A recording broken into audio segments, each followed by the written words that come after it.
하늘의 문을 여소서. 이곳을 주목하소서.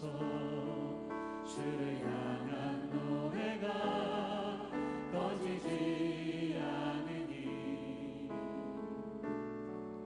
하늘을 열고 보소서. 이곳에 임재하소서. 주님을 기다립니다. 기도의 향기가 하늘에 닿으니 주여 임재하여 주소서. 이곳에 오셔서 이곳에 앉으소서. 이곳에서 드리는 예배를 받으소서. 주님의 이름만이 오직 주의 이름만 이곳에 이곳에 오셔서 이곳에 앉으소서. 이곳에서 드리는 예배를 받으소서. 주님의 이름만이 오직 주의 이름만 이곳에 있습니다. 우리 가운데 역사하신 주님을 찬양합니다. 할렐루야. 아멘.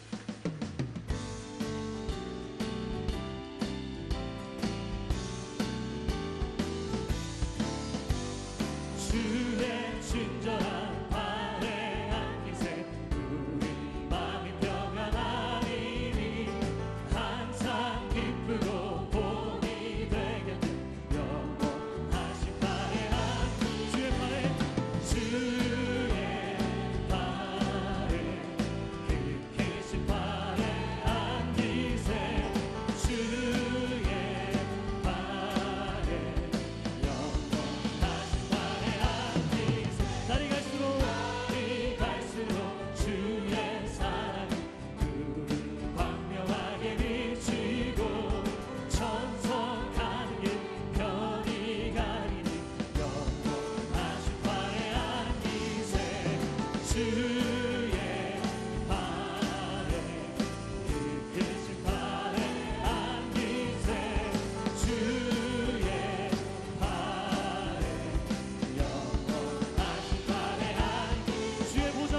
주의 보좌로 나아갈 때에 기뻐 장미 소리 외치고 겁과 두려움 없어지리니 영원하신 발에 안기세. 주의 발에 그 크신 발에 안기세. 주의 발에 다시 한번 찬양할 때 주의 보좌로 나아갈 때에 기뻐 장미 소리 외치 겁과 두려움 없어지리니 영원하신 발에 안기세. 주의 발에 그 크신 발에 안기세. 주의 발에 영원하신 발에 주의 발에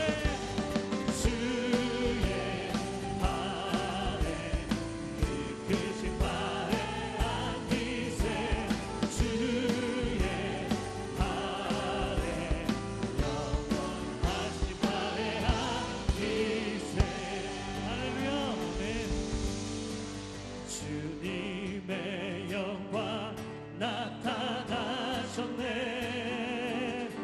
권능으로 임하셨네. 죽음에서 날 살리신 주 성령 놀라우신 주 하나님. 한 번 더 찬양합니다. 주님의 영광 나타나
선포하리 나는 선포하리 만왕의 왕 예수 주의 이 마지막으로 한 번 더 나는 선포하리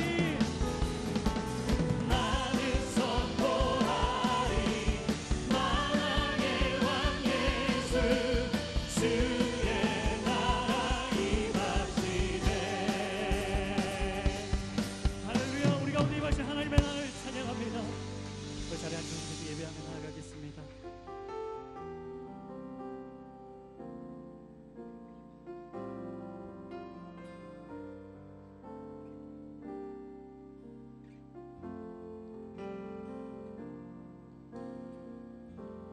약할 때 강함 되시네 나의 보배가 되신 주 나의 모든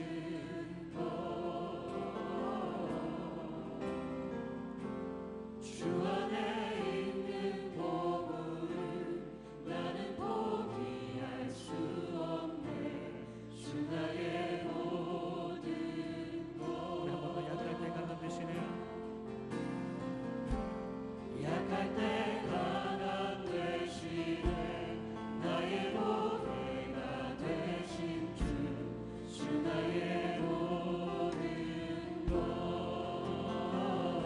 주 안에 있는 보물을 주 안에 있는 보물을 나는 포기할 수 없네 주 나의 모든 예수 어린 양 예수 어린 양 존귀한 이름 예수 어린 양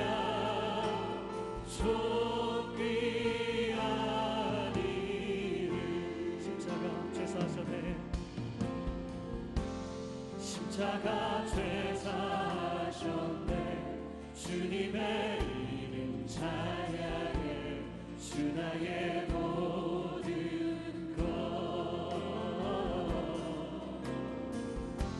쓰러진 나를 세우고 나의 빈잔을 채우네 주 나의 모든 것 예수 어린 양 예수 어린 양 존귀한 이름 예수 어린 양 존귀한 우리 한 번 더 고백합니다. 예수 어린 양 예수 어린 양 존귀한 이름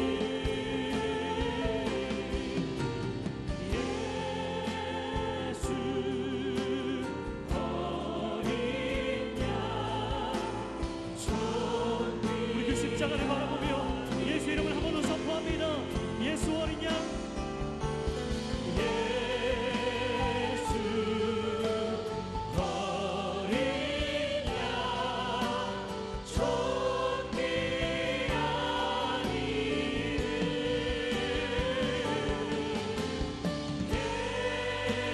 예수 어린 양 존귀한 우리 오른손을 높이 들고 선포합니다. 예수 어린 양 예수 어린 양 존귀한 이름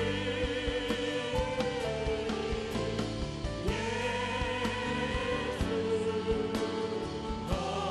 어린 양 존귀한 이름 아름다우신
오늘도 살아계셔서 역사를 주관하시며 세일을 행하시는 하나님 아버지께 영광과 찬송을 올려드립니다.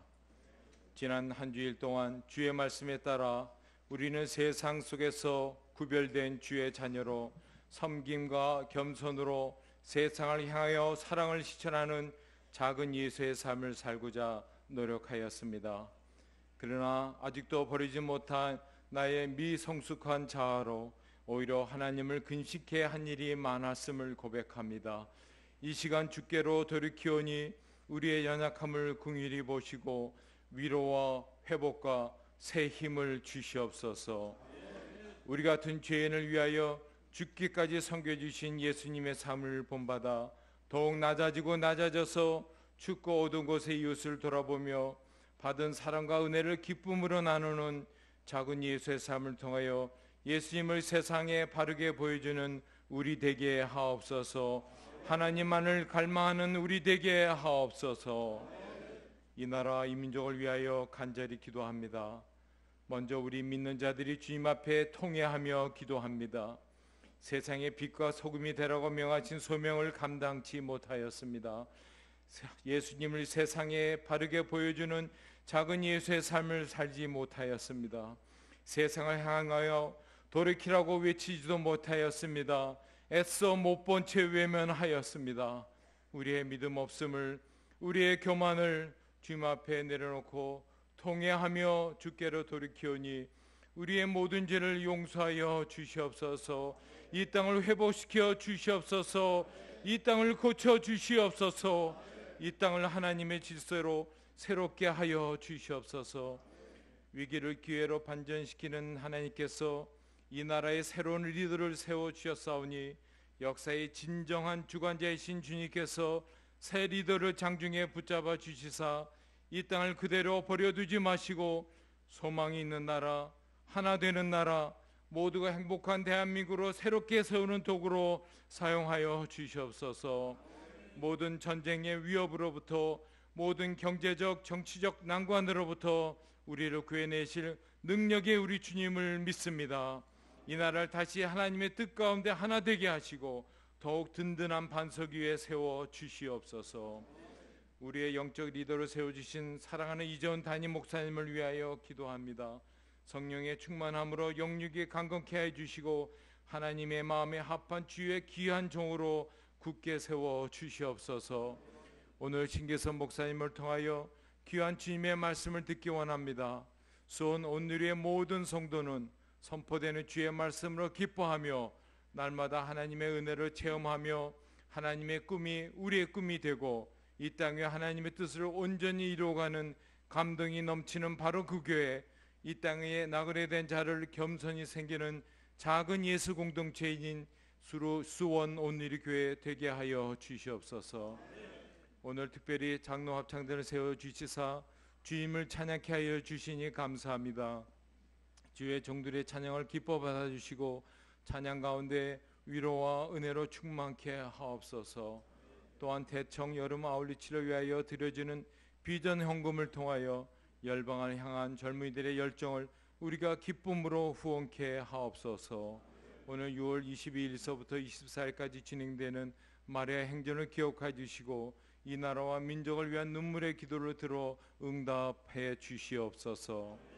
예배를 위하여 이런저런 모양으로 섬기는 아름다운 손길들을 기억해 주시고 큰 은혜로 갚아 주시옵소서. 이 모든 말씀을 오늘도 살아계셔서 우리에게 새 소망을 주시는 예수 그리스도의 이름으로 간절히 기도드리옵나이다.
다시 한번 우리 예배를 기뻐하시는 하나님께 감사와 영광의 박수 한 번 더 올려드리겠습니다. 우리 특별히 찬양으로 섬겨주신 분들은요, 우리 장로님들이십니다. 귀한 발걸음 해주셔서 이 자리에 오셨는데요, 우리 다시 한번 큰 은혜 받았다고 하나님께 영광과 또 축복의 박수 한 번 더 부탁드리겠습니다.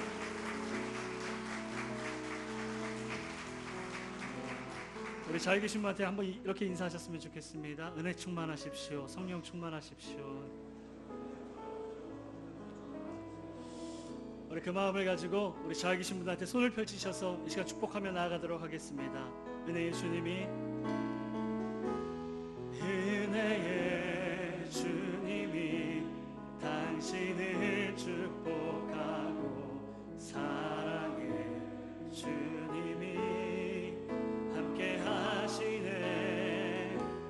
은혜의 주님이 당신을 축복하고, 사랑의 주님이 함께 하시. 우리 한 번 더 축복할 때 우리 장로님들 향해서 우리 손을 펼치셔서 축복해 드릴까요? 은혜의 주님이 당신을 축복하고, 사랑의 주님이 함께 하시네. 은혜의 주님이 당신을 축복하고, 사랑의 주님이. 이번에는 축복할 때 자기 자신에게 손을 한번 얹으시고 축복하겠습니다. 은혜의 주님이 내 삶을 축복하고, 은혜의 주님이 내 삶을 축복하고, 사랑의 주님이 함께 하시네. 은혜의 주님이 내 삶을 축복하고, 사랑의 주님이 함께 하시. 우리 서로에게 축복과 사랑의 박수 한번 부탁드리겠습니다. 교회 소식을 알려드리도록 하겠습니다. 오늘은 비전 헌금이 있는 주일입니다. 이번 비전 헌금은 대학청년부 여름 아울리치를 위해서 사용되게 됩니다. 여러분 기도로 동참해 주시고 동역해 주시길 부탁드리겠습니다. 2017년 마리아 행전이 6월 22일 목요일부터 23일, 24일 토요일까지 서빙고 본당에서 진행됩니다. 특별히 직장인들을 위한 마리아 행전도 같이 진행됩니다. 1층 로비에서 저희가 접수받고 신청을 받고 있습니다. 잊지 말아 주시고 우리 자매님들 신청해 주시길 부탁드리겠습니다. 김하중 장로님 초청 집회가 있습니다. 6월 14일 돌아온 수요일과 그 다음 주 21일 수요일 저녁 7시 30분 수요 오늘의 워십 예배에서 김하중 장로님 초청 집회가 있습니다. 기억하시고 함께 오셔서 큰 은혜 나누시길 바랍니다. 아울러 돌아오는 토요일 6월 17일 날 어드벤처 교사 강습회가 진행됩니다. 오후 1시에 진행되고요. 수원누리교회 본당에서 진행되게 됩니다. 여러분 참고하시고 시간 안내 받으셔서 함께 해 주시기 바라겠습니다. 기타 여러 가지 광고들은 위클리 포커스를 참고하시기 바랍니다. 오늘 하나님께서 우리에게 주시는 말씀 보도록 하겠습니다. 신명기 22장 1절로 4절까지 말씀입니다. 신명기 22장 1절로 4절까지 말씀입니다. 제가 한 절 읽고 한 절씩 교독하도록 하겠습니다. 22장 1절로 4절입니다. 만약 내가 내 형제의 소나 양이 길을 잃고 헤매는 것을 보면 그냥 지나치지 말고 반드시 그것들을 내 형제에게 데려다 주어라. 만약 그 형제가 가까이 살지 않거나 그가 누구인지 모른다면 내 집에 데려갔다가 찾는 사람이 올 때까지 너와 함께 두었다가 그에게 짐승을 다시 돌려줘. 마찬가지로 너는 내 형제의 낙이나 겉옷도 그렇게 하며 내 형제가 잃어버린 모든 것을 찾았을 때도 그렇게 하고 못 본 채 하지 마라. 만약 내 형제의 낙이나 소가 길거리에 넘어져 있는 것을 보면 그냥 지나치지 마라. 넘어진 것을 일으켜 세워 주어라. 아멘. 신기서 목사님 말씀 전해 주도록 하겠습니다. 할렐루야. 주님의 이름으로 여러분 모두 환영하고 축복합니다. 그냥 앉아서 찬양을 듣고 이렇게 있었으면 좋겠다는 생각을 했습니다. 우리 찬양으로 하나님께 영광 돌리는 우리 장로 합창단 여러분들이 오셨는데 주일날 바쁜 사역을 잠깐 맡기시고 이렇게 귀한 걸음을 해주셨습니다. 40분이 넘는 우리 장로님들이 오셔서 그냥 찬양으로 영광 돌려주셨는데 들을 때 큰 감동이 있고 너무 좋았습니다. 여러분도 그러시죠? 예. 제가 특별히 우리 장로님들이 다 오셨는데 그 중에 우리 90대 되시는 장로님도 계십니다. 우리 우리 정윤채 장로님 계셔서 계속 하나님을 찬양하고 영광 돌리시는데 50대부터 90대까지 다 정말 입술로 모든 곳에 가셔서 또 초청하시는 곳에 가셔서 찬양으로 영광 돌리고 위로하시는 그 사역을 감당해 주십니다. 뭐 따로 이렇게 뭐 해드릴 건 꼭 한 번 더 박수로 우리 감사의 표시를 했으면 좋겠습니다. 감사합니다.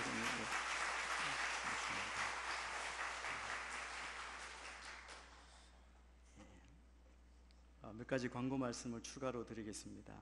우리 두란노 해외 선교회에서 8월 달에 선교 집회를 가집니다. 창립 25주년 팀 선교 캠프인데요. 들어오시다가 보시면 이런 안내지가 있습니다. 여러분 보셔서 8월 10일부터 12일까지 집회가 열립니다. 귀한 강사 목사님들 오셔서 설교해 주시고 또 집회를 인도해 주시는데 일정을 보시고 여러분 꼭 신청해 주시면 감사하겠습니다. 여름에 많은 사역이 있는데 또 8월달 정말 주님 앞에 다시 한번 헌신하고 주의 음성을 듣는 그런 귀한 시간이 되기를 바랍니다.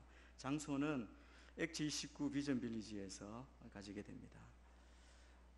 목사님 광고해 주셨는데 이번 주 수요일 또 다음 주 수요일 우리 김하중 장로님 오셔서 집회를 인도해 주십니다. 함께 기도하고 다시 한번 주님 앞에서는 그런 귀한 은혜가 있기를 바랍니다. 이번 비전 헌금은 차세대와 대청 아우리치를 지원하는 데 사용하게 됩니다.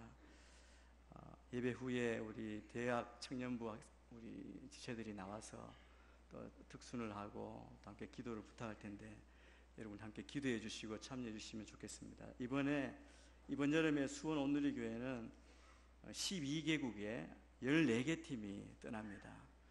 가장 빨리는 6월 20일에 이란 테헤란 한인교회 우리 김병조 목사님 파송했는 곳인데요. 그곳에 어린이 캠프를 위해서 금년에도 떠나게 됩니다. 여러분이 다 아시는 대로 기도할 제목들이 많이 있습니다. 그래서 안전을 위해서 또 여름 사역이 정말 주의 복음을 효과적으로 또 전하고 돌아오는 그런 귀한 걸음이 되도록 함께 기도해 주시면 감사하겠습니다. 국내 아우리치 팀도 4팀이 있습니다. 늘 보시고 기도해 주시면 좋겠고요.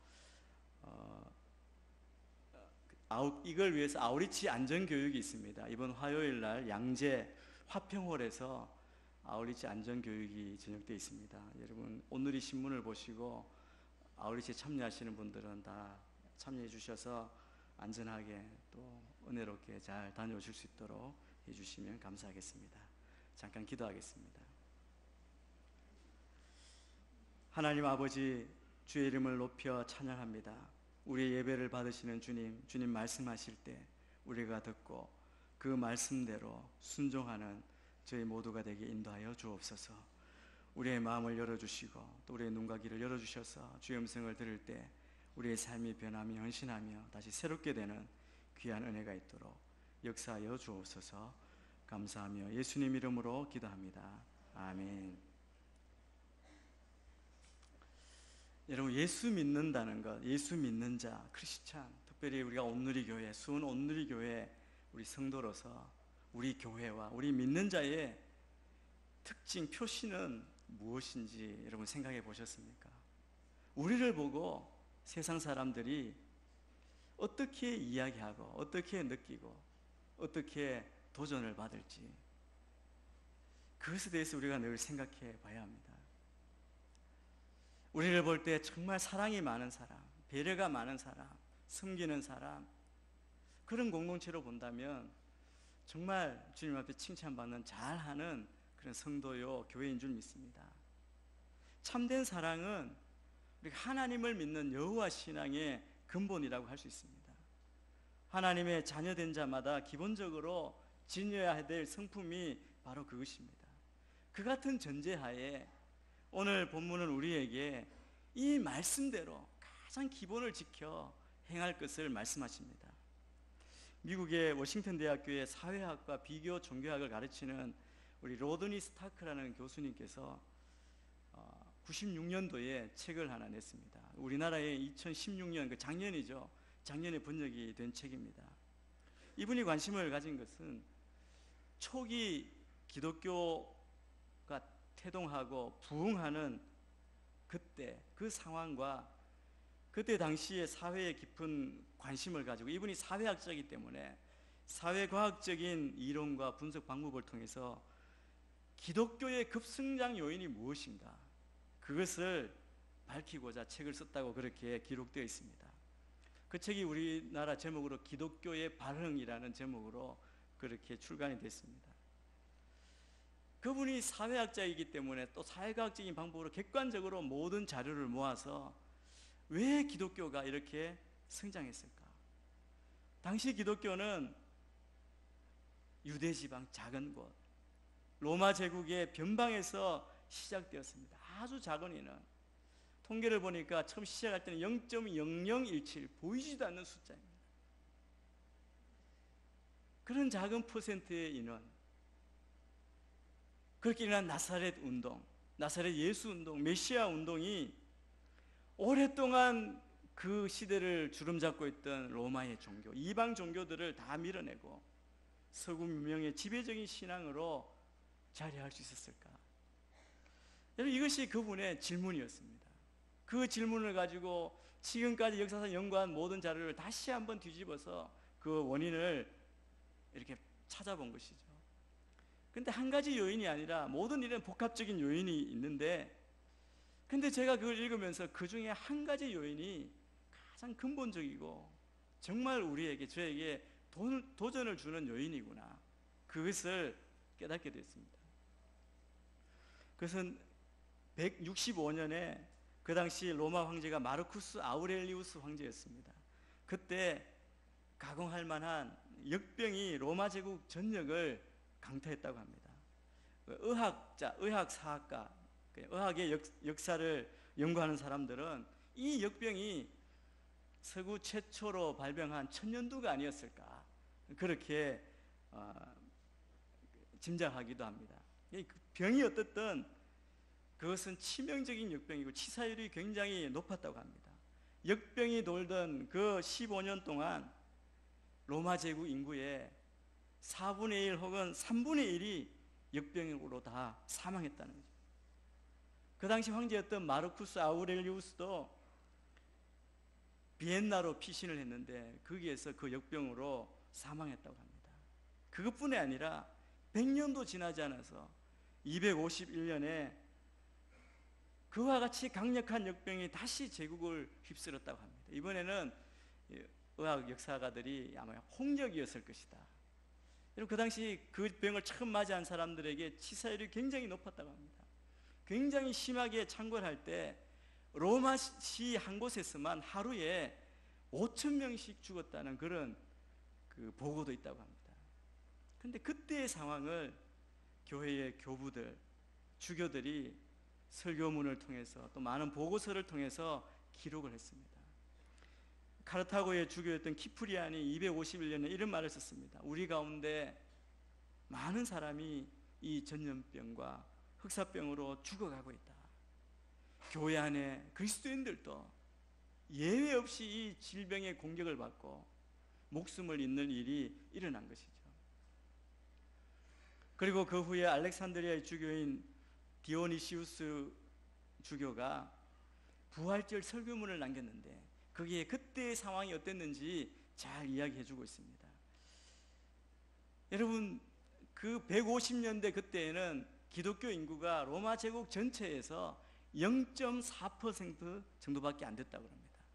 그런데 죽어가는 도시, 죽음의 악취가 진동하는 그 도시 한복판에 서서 그리스도인들이 어떤 모습을 보였는지 그 특별한 모습을 증거하고 있습니다.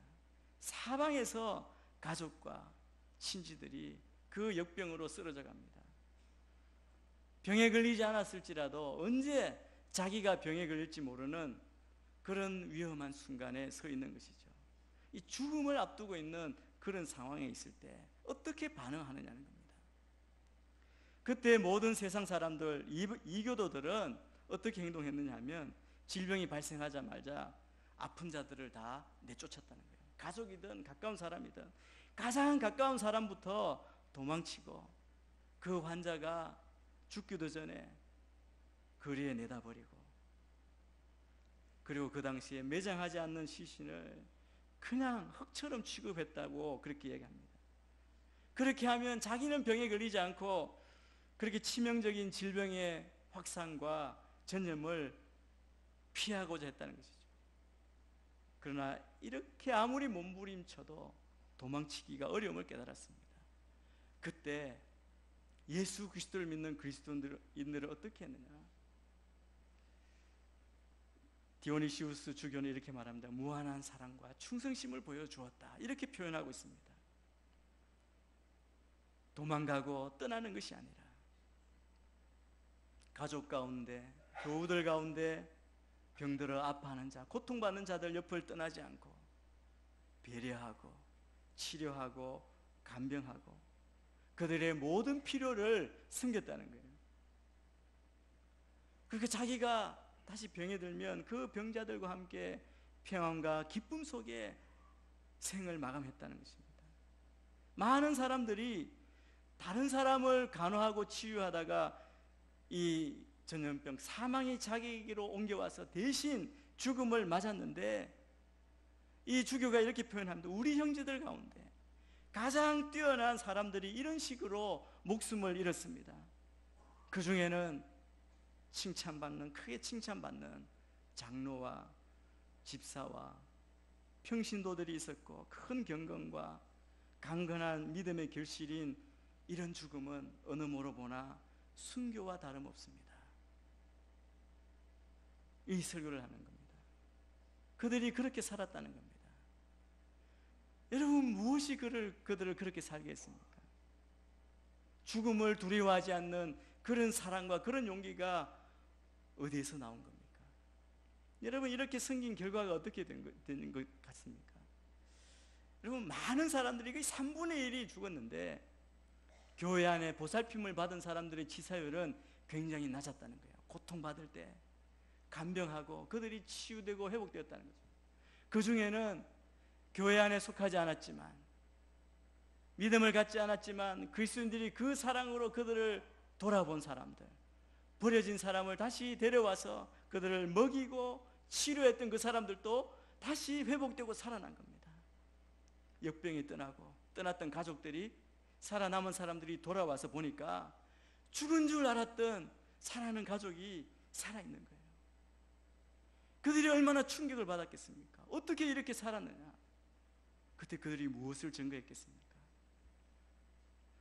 나사렛 예수를 믿는 자들, 그리스도인들이 나에게 이렇게 해줬습니다.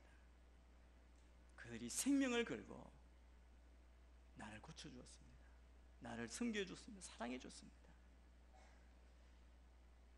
살아남은 자들과 또 그 감동을 받은 자들이 다시 복음으로 돌아오는지 궁금해하지 않겠습니까?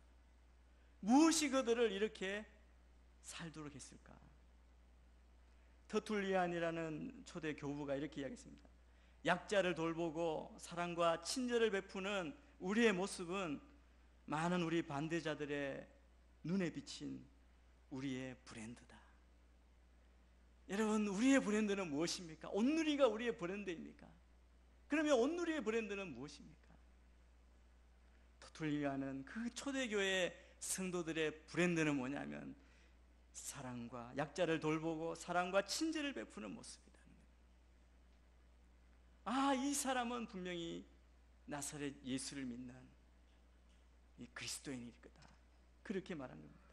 그 사람들의 소문이 들어가니까 믿지 않는 자들에게 전할 때 그들은 이렇게 전했다는 거예요. 한 번만 보라. 그들이 얼마나 서로 사랑하는지 보라고 말씀합니다.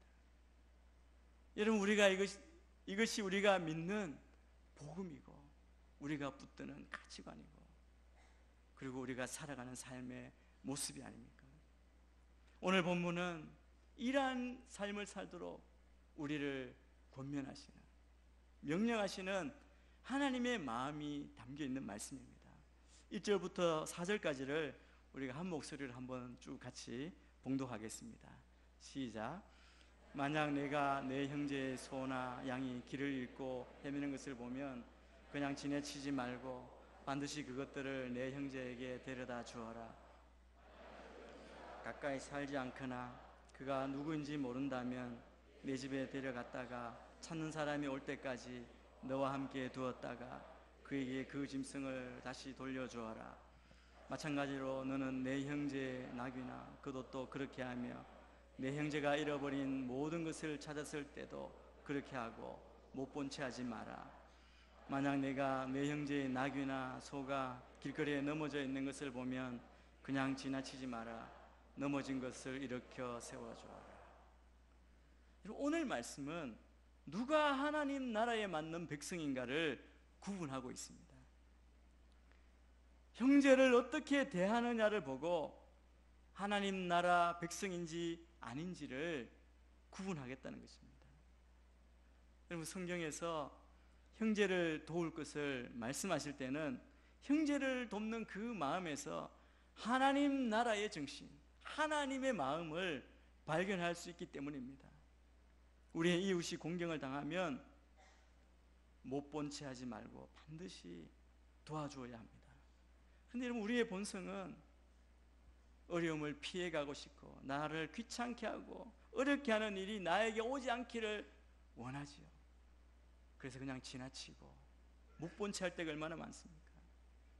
오늘 말씀은 뭐라고 말씀합니까? 형제의 가축이 길을 잃은 것을 봤을 때 자신의 일이 아니고 귀찮고 번거롭다는 이유로 못 본 채 하지 말고 반드시 가축을 끌어다가 형제에게 돌려주라고 말합니다.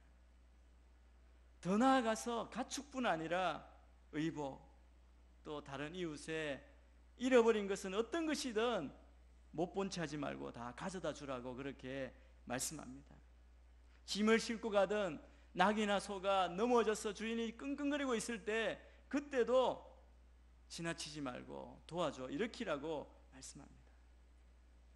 여러분, 우리가 구원받은 성도, 예수 그리스도를 믿는 주의 자녀라면 우리도 동일하게 이웃의 어려움을 지나치거나 못 본 채 하면 안 된다는 것이죠. 반대로 우리 역시 누군가의 도움이 절실히 필요할 때가 있을 수 있습니다.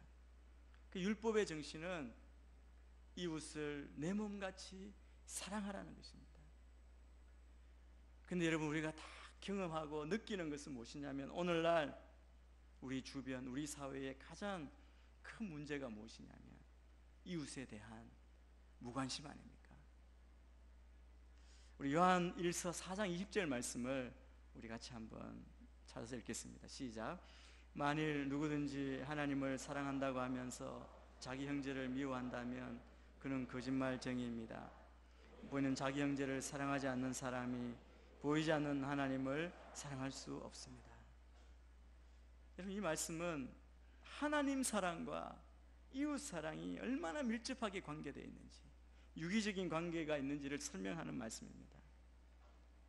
이웃에 대해서는 무관심한 채 자기의 행복만을 추구하는 이기주의적인 태도를 철저하게 다 배제하고 우리는 참된 이웃 사랑을 실천하며 살아야 한다는 것이 하나님이 우리에게 주시는 메시지입니다. 우리가 반복해서 그 말씀을 듣고 도전을 받습니다. 지금 이스라엘 백성은 약속의 땅을 눈앞에 두고 있습니다. 이제 모세로부터 약속의 땅에서 어떻게 살아가야 할지 그 삶에 대해서 듣고 있습니다. 여러분, 약속의 땅은 어떤 땅입니까? 자기들이 노력해서 계획해서 온 것이 아닙니다. 하나님의 약속을 믿고 하나님이 은혜로 주신 땅입니다. 은혜의 땅이죠. 그래서 이스라엘 백성의 가장 중심에는 그 땅에 살 때 하나님이 나에게 주신 그 은혜에 감사하는 은혜 중심의 삶이 되어야 한다는 겁니다. 이렇게 은혜 중심의 삶이 될 때 여러분 어떤 삶의 모습이 드러나겠습니까? 형제에 대해서, 이웃에 대해서 동일하게 오늘 본문과 같은 그런 모습이 보여줄 수 있다는 것이죠. 그래서 만약 이스라엘 백성 안에서 형제의 소나 양에 대해서 그들이 귀하게 여기고 생명처럼 여기는 그런 재산에 대해서 그들의 삶에 대해서 본문과 같은 태도를 보이지 못한다면 이스라엘 내에 은혜라고 하는 중심 사상이 다 끼어진 결과라는 것을 보여주는 것입니다. 그래서 형제에 대해서 어떻게 대하느냐를 통해서 이스라엘 백성이 약속의 땅에 걸맞은 그런 은혜의 삶을, 감사하는 삶을, 사랑의 삶을 살고 있는지를 판단하겠다는 그 말씀이 바로 이 본문의 의도입니다. 그래서 너희들이 들어가면 그렇게 살아야 한다고 말씀하시는 것이죠. 형제가 누구입니까? 형제에 대한 의미를 예수님께서 새롭게 정립해 주셨습니다. 마태복음에 보면 누구든지 하늘에 계신 내 아버지의 뜻대로 행하는 자가 내 형제요 자매요 모친이니라고 말씀하셨습니다. 여러분, 이것이 물론 우리의 모든 혈족 관계를 다 깨어버리라, 무너뜨리라는 것이 아닙니다. 형제도 버리고 부모도 다 버리라는 뜻이 아니죠. 그러나 진정한 형제는, 진정한 가족은 하나님의 뜻 안에서 새롭게 형성이 됩니다. 여러분, 아무리 피로 맺어진, 혈족으로 맺어진 가족이라 할지라도 그 가운데 얼마나 많은 싸움과 미움과 질투와 경쟁이 있습니까? 그것은 우리의 속성이 자기중심적이기 때문에 그렇지 않습니까? 다 자기를 위하고 자기 이익을 위해서 손해보기 싫어하는 그 탐욕이 우리 안에 가득하기 때문에 늘 싸움이 있고 미움이 있고 다툼이 있습니다. 여러분, 싸움과 미움이 존재한다면 과연 정말 참된 형제라고 할 수 있을까? 그냥 형제라고 하는 법적 관계만 유지하고 있는 것은 아닌가? 한번 생각해 봐야 하지 않겠습니까? 만나기 싫고 그리고 함께하기 싫은 마음이 있는데 그냥 참된 형제라고 말할 수 없는 것이죠. 오늘 본문에도 보면 형제에게라고 말할 때 이스라엘이 그냥 아브라함의 그 후손으로 한 민족을 이뤘기 때문에 형제라는 말을 하는 것이 아니라는 것이죠. 여러분, 신약에도 예수님께서 비유로 말씀하신 것이 있습니다. 우리가 잘 아는 선한 사마리아인의 비유입니다. 누가복음 10장에 보면 어떤 율법사가 예수님께 나왔습니다. 이렇게 질문합니다. 내가 무엇을 해야 영생을 얻을 수 있겠습니까? 그때 예수님이 율법사이니까 율법에는 뭐라고 되어 있느냐라고 질문했습니다. 율법을 잘 아는 율법사가 이렇게 대답합니다. 내 마음을 다하여 목숨을 다하여 힘과 뜻을 다해서 주 너희 하나님을 사랑하고 또 내 이웃을 내 몸과 같이 사랑하라고 했습니다. 그래서 예수님이 뭐라고 말씀합니까? 그래, 그러면 그렇게 행해라. 그러면 살 것이다라고 말했습니다. 그러니까 율법사가 또 질문합니다. 그러면 내 이웃이 누구입니까? 오늘 본문에서 말하는 그러면 형제가 누구입니까? 라고 묻는 말과 같은 것이죠. 아마 율법사는 이런 생각을 했는지 모릅니다. 이웃 사랑하라고 하시는 그 말씀을 실천하고 싶어서 이웃이 누구인가라고 물은 것인지 모릅니다. 그런데 여러분, 이 질문 안에는 이 사람 마음이 들어있는 거죠. 이 마음에는 어떤 마음이 들어있느냐 하면 내가 사랑해야 될 이웃이, 내가 사랑해야 될 형제가 정해져 있다고 생각하는 겁니다. 내가 사랑하지 않아도 될 사람을 사랑하는 그런 낭비를 하지 않고 정말 사랑해야 될 이웃만 사랑하는 방법 가르쳐 주십시오. 그러니까 내가 사랑해야 될 이웃이 누구입니까? 라고 질문한 것이죠. 그러니까 예수님께서 이웃에 대한, 형제에 대한 새로운 의미를 말씀하십니다. 그 비유를 말씀합니다. 산길을 가다가 강도 만난 사람이 있었습니다. 그런데 그 길을 마침 누가 지나갑니까? 제사장과 레위인이 지나갑니다. 그 사람이 강도 만나 그의 죽게 된 것을 봤지만, 아직 죽지는 않았는데 봤지만 어떻게 합니까? 그냥 지나쳐 버립니다. 못 본 채 하고 가버립니다. 무관심이고 귀찮은 일을 떠맡기 싫어했기 때문입니다. 그런데 그 다음 지나간 사람, 유대인들이 경멸하고 싫어했던 사마리아 사람이 지나갔는데 그 사람은 다가가서 그에게 자비를 베풀었습니다.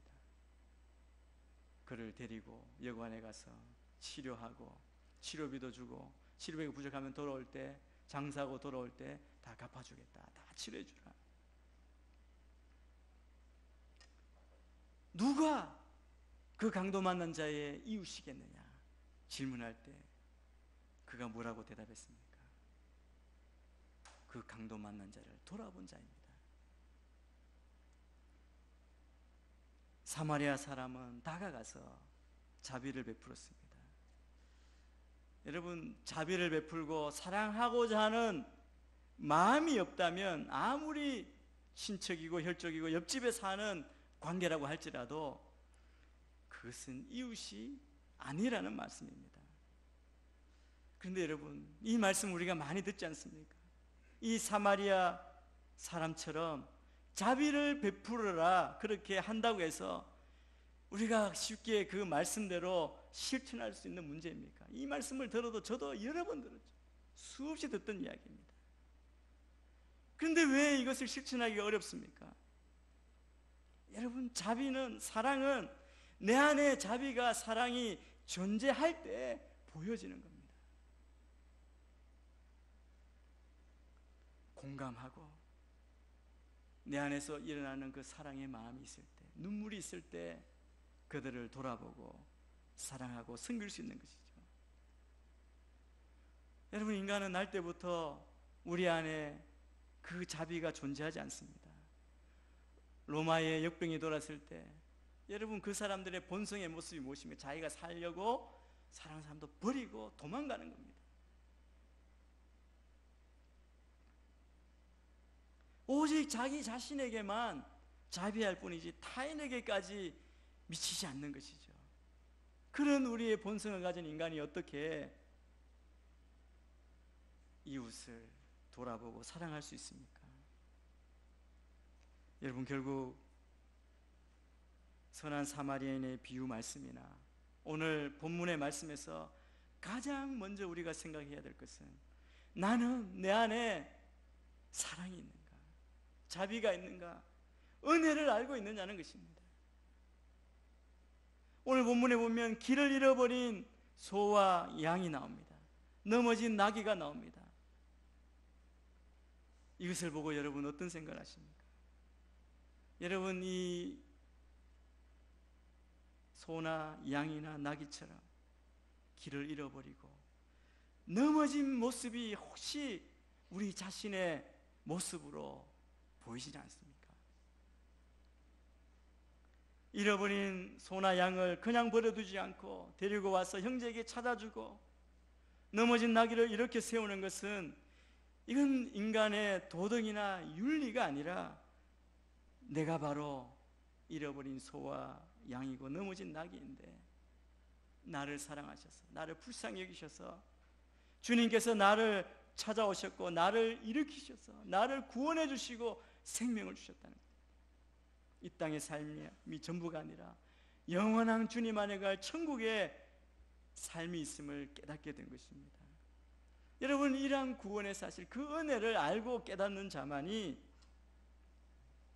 그렇게 행할 수 있는 모습입니다.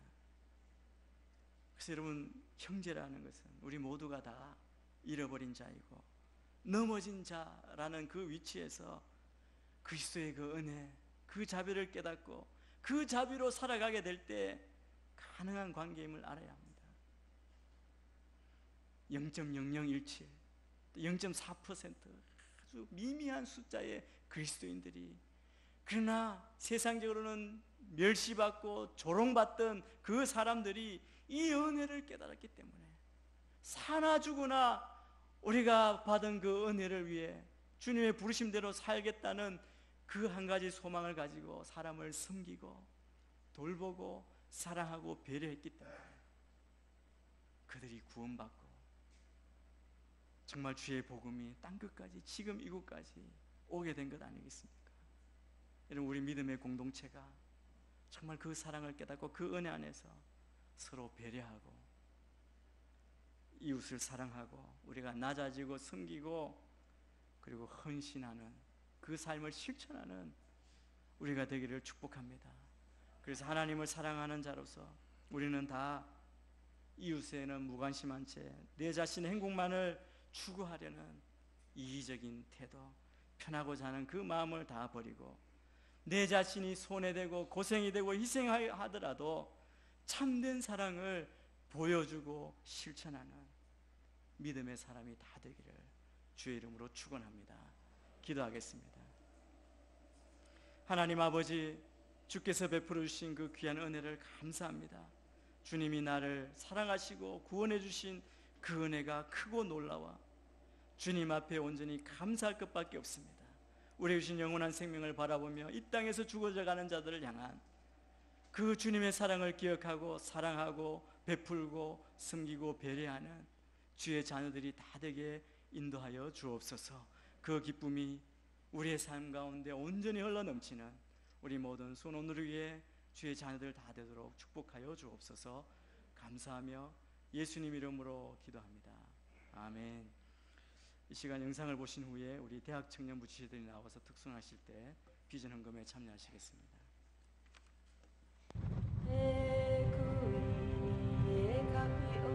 모잠비크 도착했을 때 느낌은 이단과 또 이슬람 사이에 껴있는 기독교, 바른 기독교가 정착할 수 없고 영적으로 많이 피폐해졌던 곳이다라는 걸 많이 느꼈습니다. 전도를 나가게 되면 사람들의 관심은 분명히 있어요. 막상 이제 복음을 전하면 가겠다, 뭐 그만하겠다, 뭐 이제 안 만나겠다.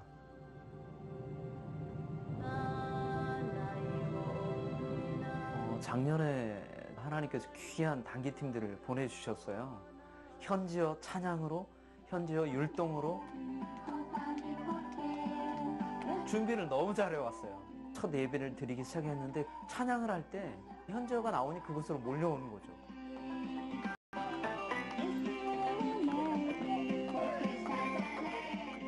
단기팀이 들어와서 함께 세운 교회가 온누리 땡가 교회입니다.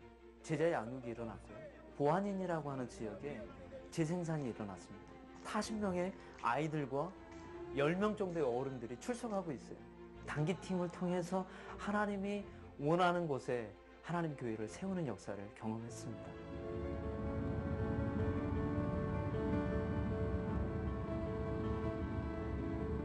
보니까 너무 동네와 교회가 괴리되어 있는 것. 교회는 교회예요. 그리고 지역은 지역이에요. 교회를 가면 집안이 망하는 곳. 아무리 초청을 해도 교회 안 오세요.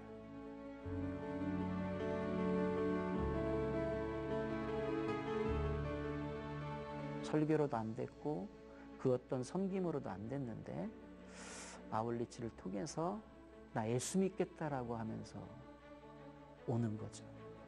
12년간 그렇게 찍었는데 안 됐는데 아이들이 한 번 와서 일주일간 스쳐 지나갔는데 열매를 맺잖아요.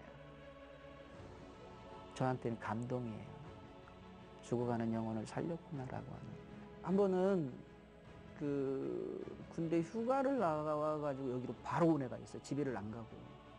그런 주님의 은혜와 사랑을 가지고 오는 아이들이니까 그 걸음이 역사를 하는 거죠. 아우니치는 나에게서 지원군이에요. 아무것도 할 수 없다고 손발을 놓고 바닥을 칠 때에 그러니까 누군가 함께 할 수 있다는 거. 아우니치의 어떤 본질이 아닌가 싶습니다.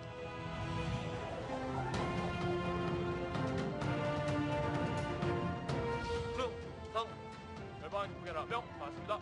2017년에도 변함없이 부르신 곳으로 저희가 가겠습니다. 거기서 주님의 소가만이 되어 생명 되신 예수님을 전하겠습니다. 거룩한 예배자로 예수님의 증인으로 저희가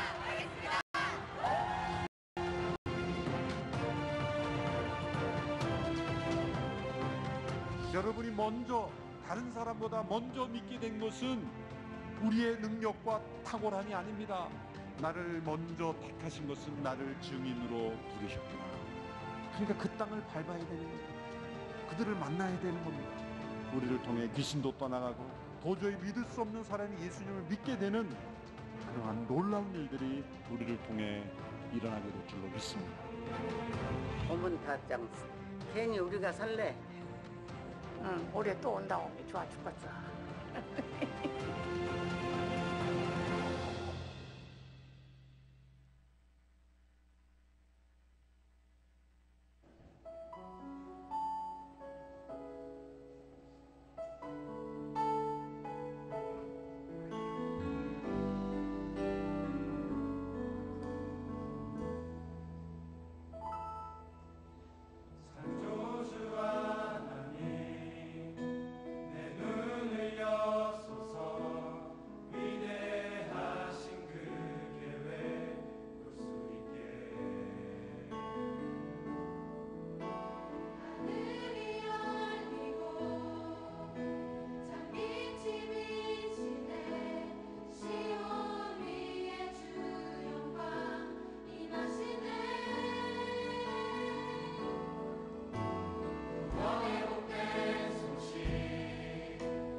우리 다시 한번 우리 대학 청년들 세대들 잘 다녀오라고 우리 축복의 사랑의 박수 한번 더 부탁드리겠습니다.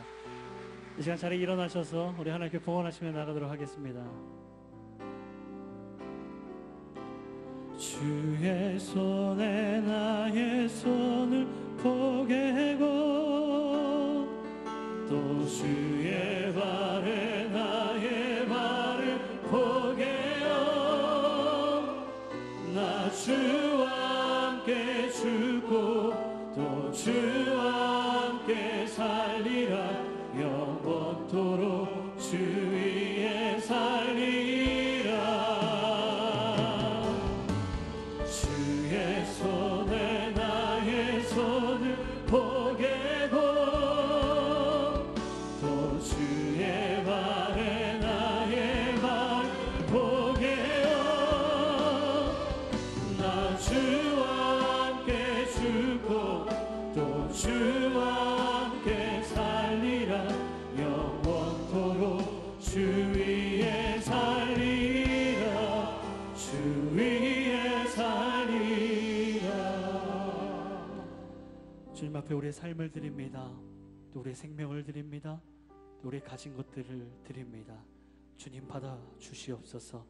드린 손길 위에 하나님의 부으심과 채우심과 넘치게 하심이 날마다 있도록 하나님 인도하여 주시며 하나님 이 손길마다 하나님께서 흘러가 하나님 많은 영혼들을 살릴 수 있는 손길 될 수 있도록 기름 부어 주시옵소서. 이 예물이 쓰이는 곳마다 그 은혜가 나타나며 여호와의 이름이 선포되어지며 여호와의 영광이 나타날 수 있도록 하나님 인도하여 주시옵소서.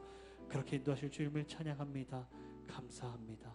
이제는 길이요 진리요 생명 되시는 예수 그리스도의 은혜와 하나님 아버지의 다음 없으신 사랑하심과 성령 하나님의 교통하심의 역사가 하나님 우리에게 주신 하나님의 그 사랑 다시금 기억하며 열방 가운데 흘려보내기로 다시 한번 고백하는 이 자리에 머리 숙인 주의 백성들 머리 위에와 이들의 삶과 가정과 모든 생업과 자녀들 가운데 오늘의 교회와 한국교회 가운데 지금도 열방에 흩어져 주의 복음을 생명보다 귀한 것으로 전하시는 선교사님들의 삶과 사역 위에 이 나라의 민족 가운데 특별히 올여름 열방으로 전세계로 나아가는 우리 사랑하는 아울리치 팀 가운데 지금부터 영원까지 함께 하옵시기를 간절히 축원하옵나이다.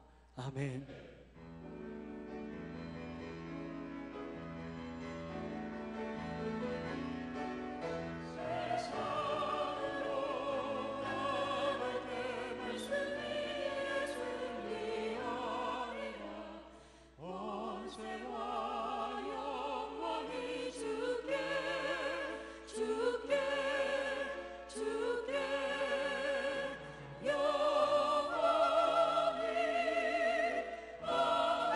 우리 살아계신 하나님을 높여드립니다. 살아계신 주님, 살아계신 주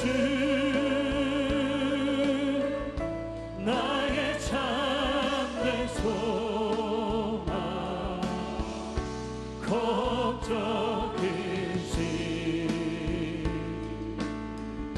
전혀 없네. 사랑의 주 내 갈 길 인도하니 내 모든 삶의 기쁨 늘 충만하네. 능력의 하나님, 영광의 하나님 선포합니다. 아멘. 예배를 마쳤습니다. 한 주간도 승리하시며 사시길 축복합니다. 안녕히 돌아가십시오.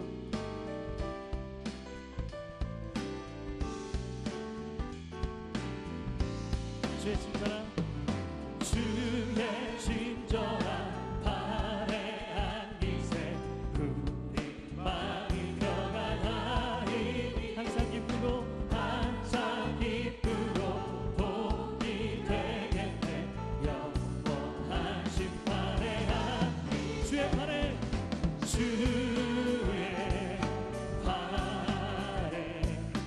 그 크신 발에 안기세